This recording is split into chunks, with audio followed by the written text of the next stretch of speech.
Hello, everybody. Thanks for tuning in to Awakening with the Girls.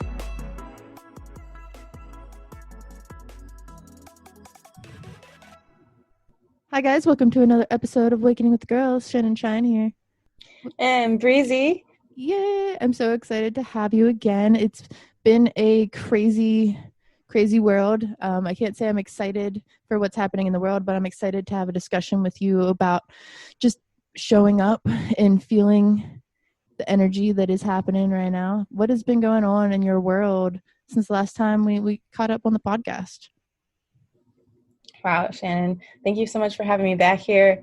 A lot has been happening since the last time we spoke, in the world at large, and also within all of us individually. So lots of things have been going on, and I've been leveling up as well as stepping into my power in a new way. Recently, the last podcast we did about stepping into our power came up, and that totally re-inspired me and reminded me that right now is an important time for us to step into our power. And I've been doing that. I've been doing the mental work inside. I fully agree with that too. The whole purpose behind Awakening with the Girls for us was kind of like showing others that it's okay to be you, and it's okay to step into that power and to not feel crazy. At least for me, it was to not feel crazy having the need to share my experience with others too, and to show up in being the best version of myself. So I really wanted the message out there for people to release that layer that's holding them back from stepping into their most divine selves. Exactly. To peel away and to be truly open to speaking their truth, and to not feel crazy, like you said, about the experience that they're having. When we're awakening to new levels of consciousness, our eyes become open to new ways of perceiving the world. And sometimes we perceive things that we don't like racism or hateful speech. We see those things in the world, and we can't look away from them, because it's part of our job to also heal those things and to go to the root of those things, to uncover them. Not only are we doing that within ourselves, looking at ourselves and uncovering where we were wrong with our perspectives, we're also educating others, and we're being an example for others when we are open to having those difficult conversations.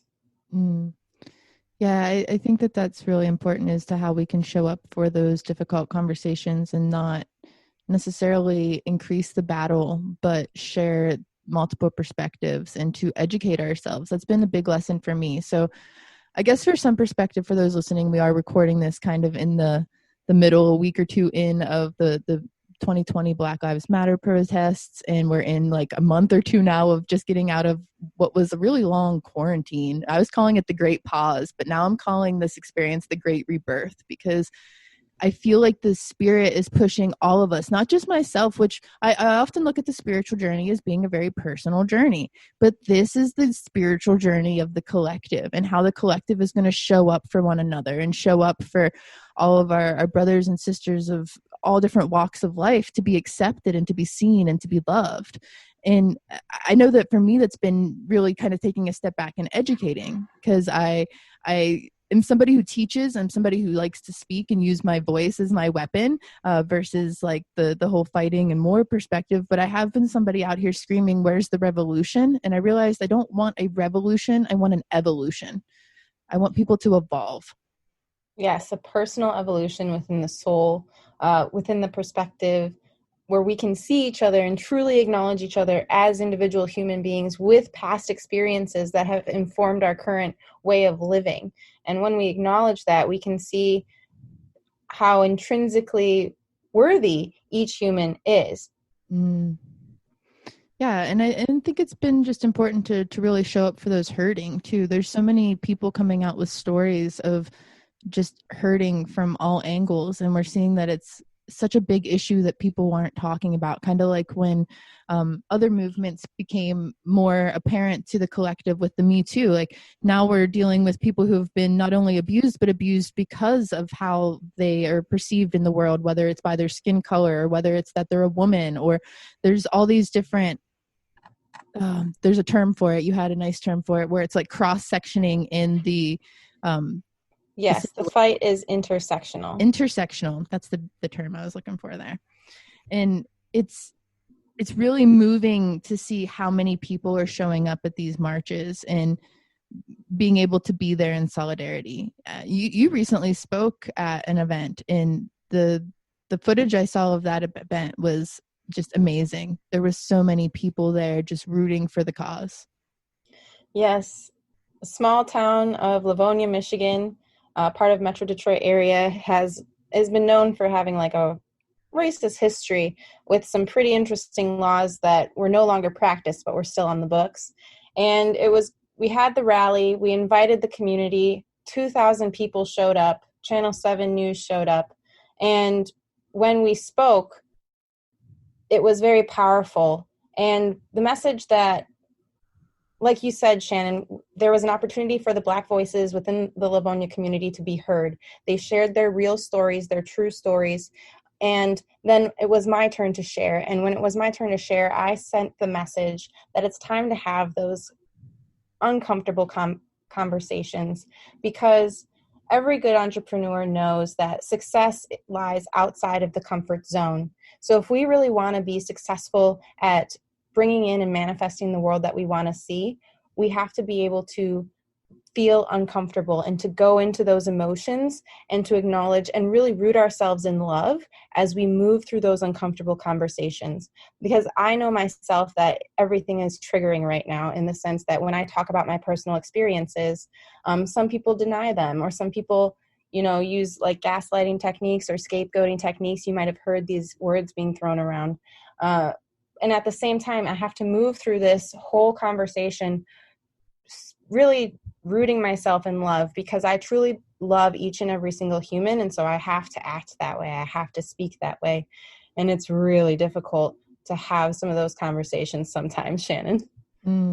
I know even for us as community members discussing it, it was emotional for us to kind of move through it. And as somebody who wishes to be the best white ally I can be, it was hard because I felt like I didn't know where my place was in the fight, but I wanted to root for it. I wanted to see the justice be served. And there was a lot of that happening. And I think that was some of the conversations that needed to be had from all angles too, was there are people out there rooting for the cause and they don't know where they fit in.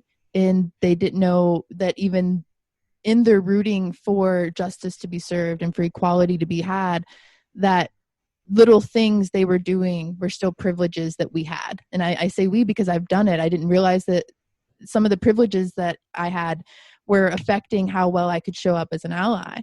And even though I've been through personal experiences, not knowing where to share that voice was important, to take a step back and educate where my spot was.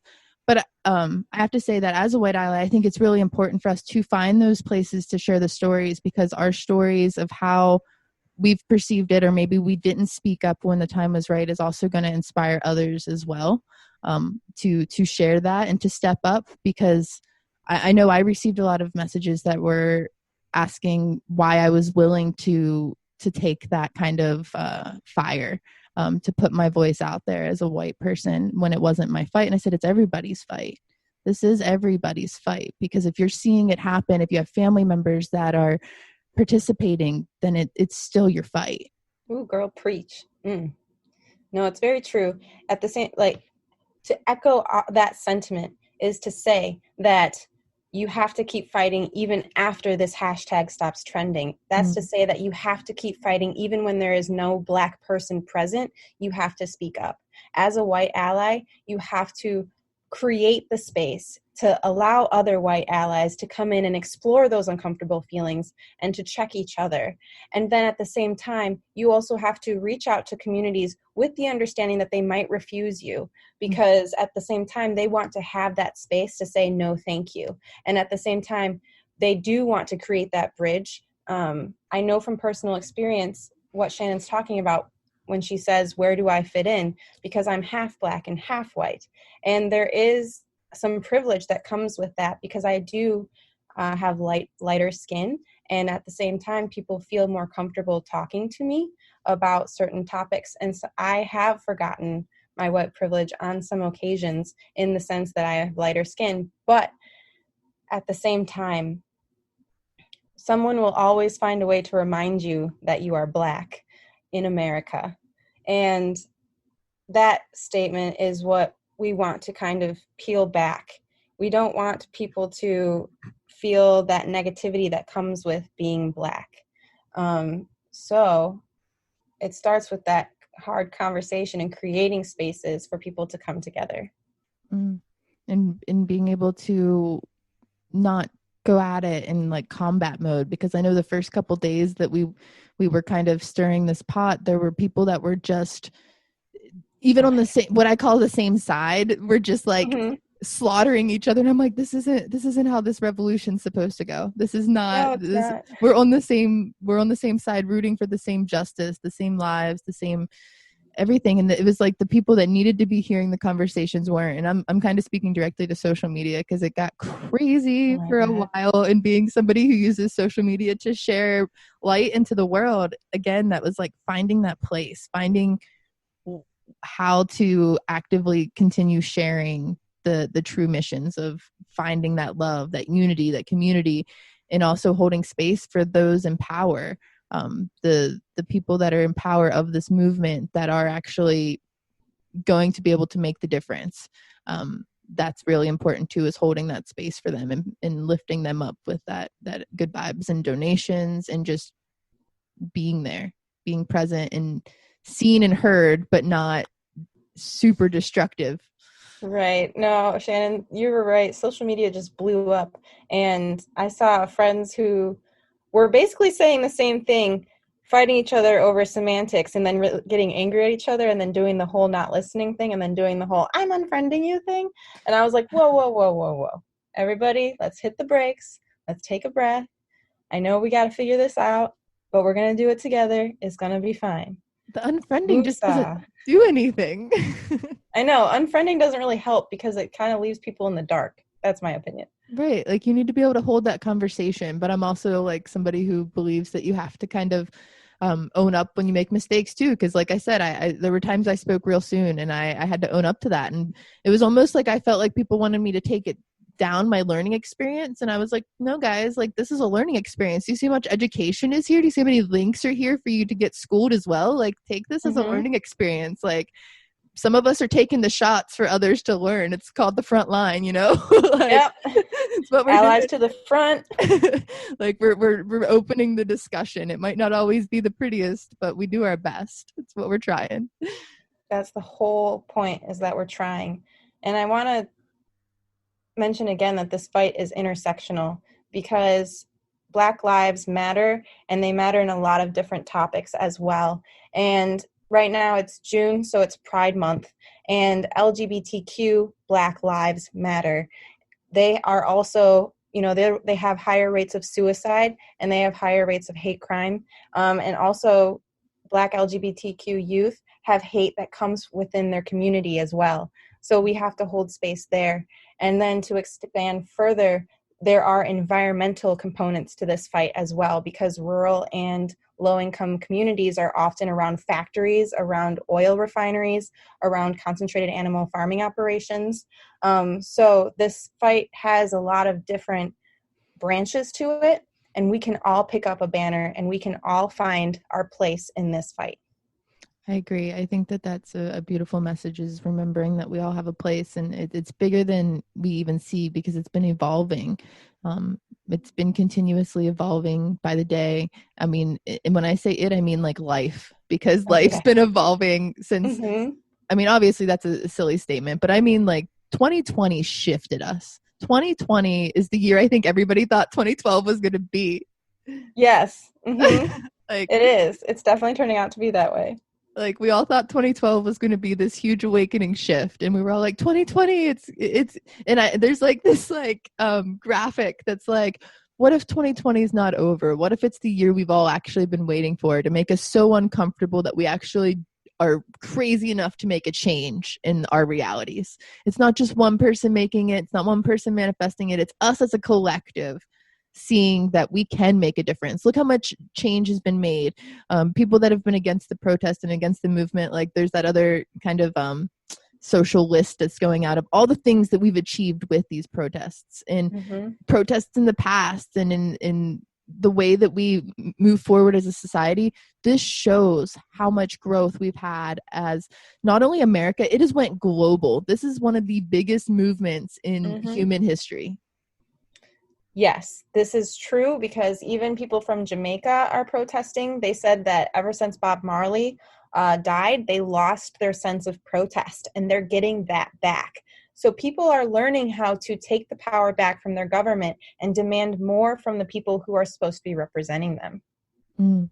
I saw somebody make a remark, and this is kind of silly, but somebody was like, right now we're fighting on whether we want to have Star Wars or Star Trek. We can be battling it out like Star Wars, or we can like evolve and welcome other societies in like Star Trek, because how are we supposed to go out to other planets and welcome in the star seeds and all of these other beings and walks of life if we can't even get together as humans? So this is kind of like this movement forward of like a galactic perspective too. Like, if we can't accept each other, how are we supposed to accept other beings, if that's a thing? Like, I believe it, but like, we could be one of those planets that I've totally seen this theory too, that we're a planet that has the potential to hang out with the cool aliens, but we keep fighting each other. So the cool aliens are like, I'll pass.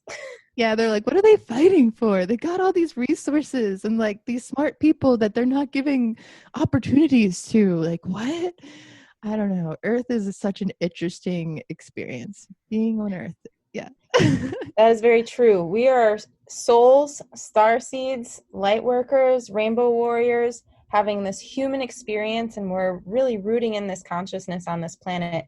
I have been getting a lot of 2010 vibes, so that aligns right up with the fact that maybe this is the shift that we've been waiting for.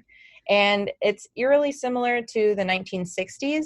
If you've done your research, you will be shocked. NASA's still trying to send people to the moon. We're still shooting off rockets. We're still having music festivals. It's kind of a mirror image type of situation going on. So hopefully we can stop repeating this pattern and we can break free from the cycle. Yeah, I mean, I think we just had, I could be wording this wrong, but SpaceX and like Elon Musk just sent more people into space, like, and that was like totally kind of swiped aside because of like COVID and all the other craziness. Like, there's so many things happening that we're not able to give full focus to because things are happening so fast. So quickly. The internet is amazing. It's connecting each and every one of us. Yeah, you mentioned the Rainbow Warriors for a second, and I actually recently came from a post. Somebody shared this randomly, and I don't know how they found it because it was from like May in 2016, and they just like brought it out of my archives on Facebook, and it talked about this. I had this series of dreams when I was a kid, and it was kind of when I first started realizing I might be having like intuitive vibes and premonitions, and I would be around this fire, and I was around other kids who didn't feel like kids, but we were in what I perceived as kids' bodies. And I knew that I knew these people. There were a couple there that I knew that I had already met when I started having the dreams, but there were other ones that I knew I would meet. And I have to say that you were one of them. CeeLo was one of them. Ashton, our friend Melissa, I know is one of them. But we were like all around this bonfire. And you guys were all up in Michigan, and I'm down here in Maryland. And there's like no reason that other than I feel this divine connection as like a starseed or as a rainbow warrior that we came together, because I would start speaking to these people along my journey. And I've met some of them, and I've met them once, and then they've went along their mission. And several of them would just kind of intuitively refer to themselves as Rainbow Tribe. And including myself, I would always draw rainbows, and I would always dress myself in so many rainbows. And I was always a colorful kid. And it was before I could even really read. So I'd never heard of the what is gone around as like the Hopi prophecy. I've been trying to do more research into that. Yeah, girl. Yeah. And it's crazy because I know that some of you guys have recognized me as the Rainbow Tribe as well. And we all get that vibe when you feel that soul family that really wants that underlying mission of the unity and love and justice and respect. Fuck yeah. I mean, hey, we've kind of made the network welcome to being authentically us. That's always been our mission. Seriously, that deep love connection that we all feel, that we all want, that we all really truly want to experience. we're going to make it happen. There's enough of us now. I think that this Hopi prophecy, Book of Revelations thing is about to hit the fan. And if nothing else, we're definitely going to be a bunch of rainbow flag carrying people running up on the government. Definitely. And that's what's kind of, I think, needed right now, is just finding a way to show up, to be a part of that warrior tribe. And it looks different for everybody. Some people are out there marching, some people are on social media taking the blasts, and it's going to be on the internet forever. Some of us are like making donations, some of us are taking care of our family and like changing that dialogue. There's so many different perspectives, and not just this fight, but the fight for humanity as a whole. Yep, everyone has their own role to play, and it's important to read. It's important to find those resources to figure out what you would want your role to be. Right here in Livonia, after we had that huge protest, we had to figure out the next steps, because people started to hit us up asking when the next protest was, what are the next actions, what are we demanding of our government. We had an attorney person speak, and then we had a regional representative speak, Wayne County. And so the next step is, do you want to be involved in legislation? Do you want to be the person that's calling your House of Representatives all the time? Do you want to be that person that's on the street corner raising awareness about when the next city council meeting is? There are so many roles to play. And like Shannon says, it might take time to figure out where your role is, but it's important to take that time. Definitely. On Awakening with Girls, I've been recently asking others that I've brought on what are some resources they would share. So I would love for you to share resources if there are any you want to shout out. You can take a minute to think about it. Right off the top of my head is Overcoming Our Racism by Daryl Wing Sue. He shows how deep the roots go in the United States, also from different perspectives too, and then gives exercises to fill out, has critical questions for you to ask yourself. So it's an interactive book. And then for children, there's The Day the Crayons Quit, and then A is for Activism. And I don't know the authors off the top of my head, but A is for Activism and The Day the Crayons Quit. Those ones will be able to teach children or introduce them to concepts of activism, to concepts of advocating for human rights. I love that. And I think that's so key, is that there's no age too young to really start having the conversations, because I know that part of what reflects my experience now wanting to be an ally happened to me very young. It was when I was super, super young, and people were telling me I couldn't call somebody in my family that was Black a name like Grampy because he was Black, and they didn't approve of it, and he wasn't biological, and that made me angry. So and they didn't explain to me exactly why then, but as I got older, I completely understood that was why. Why couldn't they have that conversation with me then? Because they were embarrassed. They didn't want me to go and tell, because they knew that I wasn't smart enough to not hide their secret. And like, it made my other family angry, because who were these people to tell me who I couldn't love and call a name of like endearment? It was just ridiculous. So there's no age too young to talk to your family. Correct. And that right there is called covert racism. It's not the overt kind. It's covert. It's going undercover, right? So we have to watch out for those. And when it does happen in our family, it's time to have those conversations. Definitely. And it's a conversation that I feel like I've been trying to be loud about, but again, didn't know where my place was. And now I'm grateful that the platform has been made for us to move forward as a global society, not just in one family doing the fight. Because, it's exhausting for all of us that are on this fight to be doing it solo. But when it's seen on a collective level, it makes it more powerful. That's why the protests have been enlarging, because people are there is no sitting back down now. There is this demand for change. And I really think that that's great. You mentioned a couple of resources. I've actually shared a couple of different lists of resources that have been shared with me in the Bring Me to Life community group for people. So if they need more resources and they can't find them, I know I have some different links. I would think that they could find them in the group. I'm sure there's people out there willing to get them resources. Of course. Anything like the Tuskegee experiments. We could also look into different various riots. Um, all you have to I'm do is trying to like think. There was a lady named Jane. I can't think of her last name, but when I was started to go through these Jane resources, Elliott. yes, and she has been fighting this fight for like 40 plus years, So many.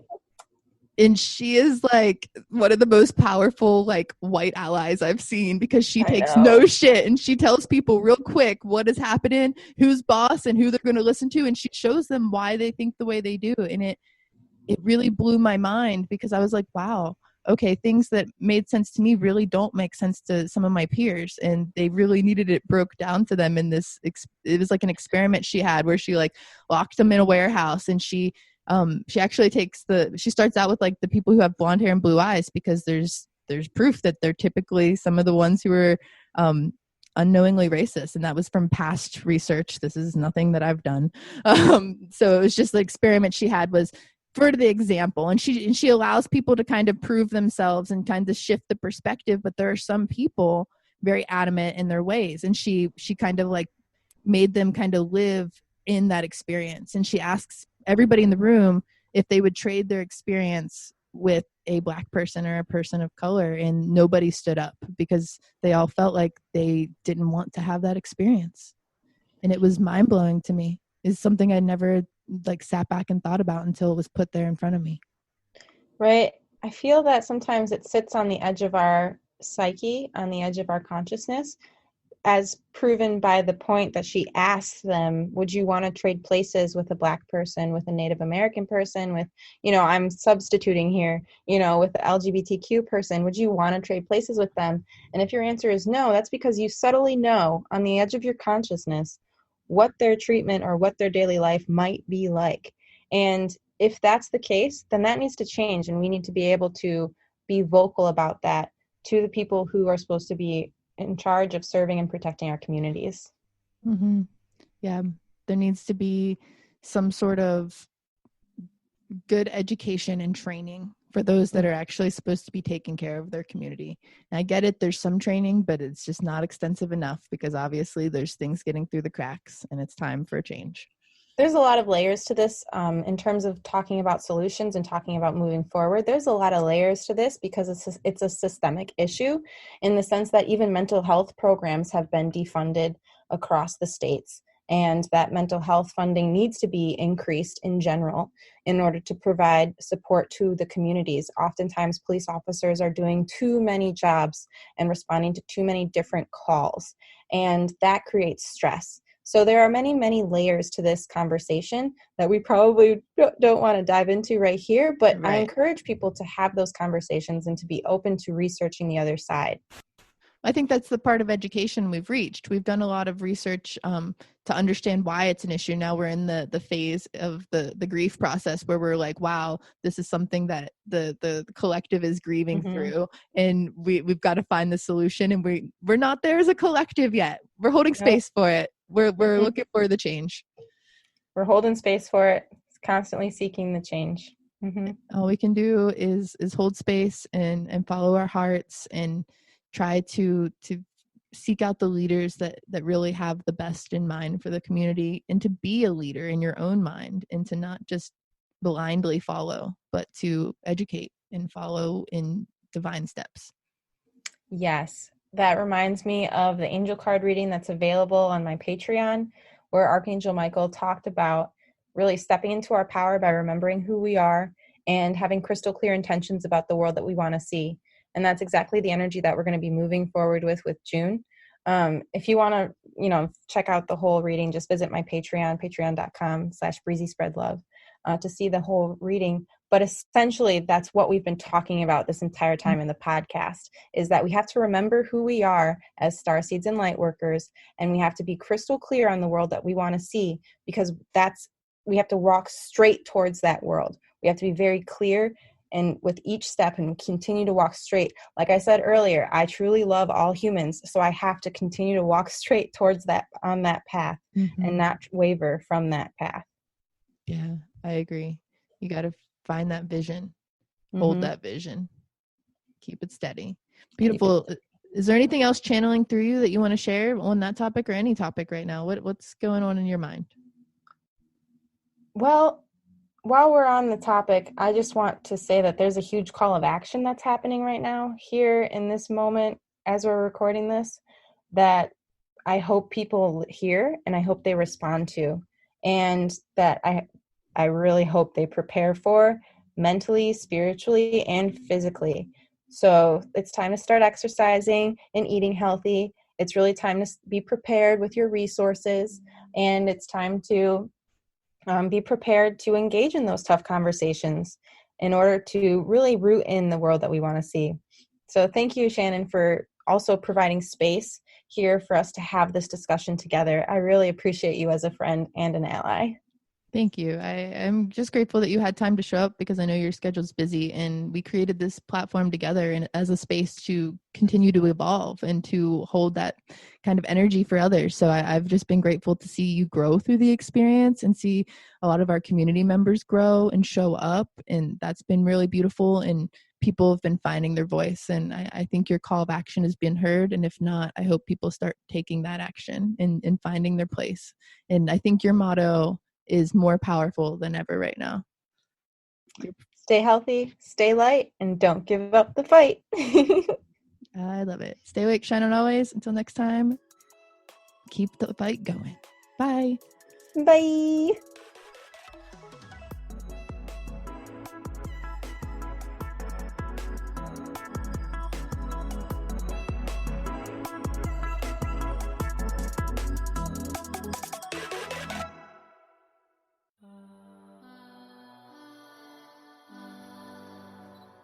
Thanks for shining on with us.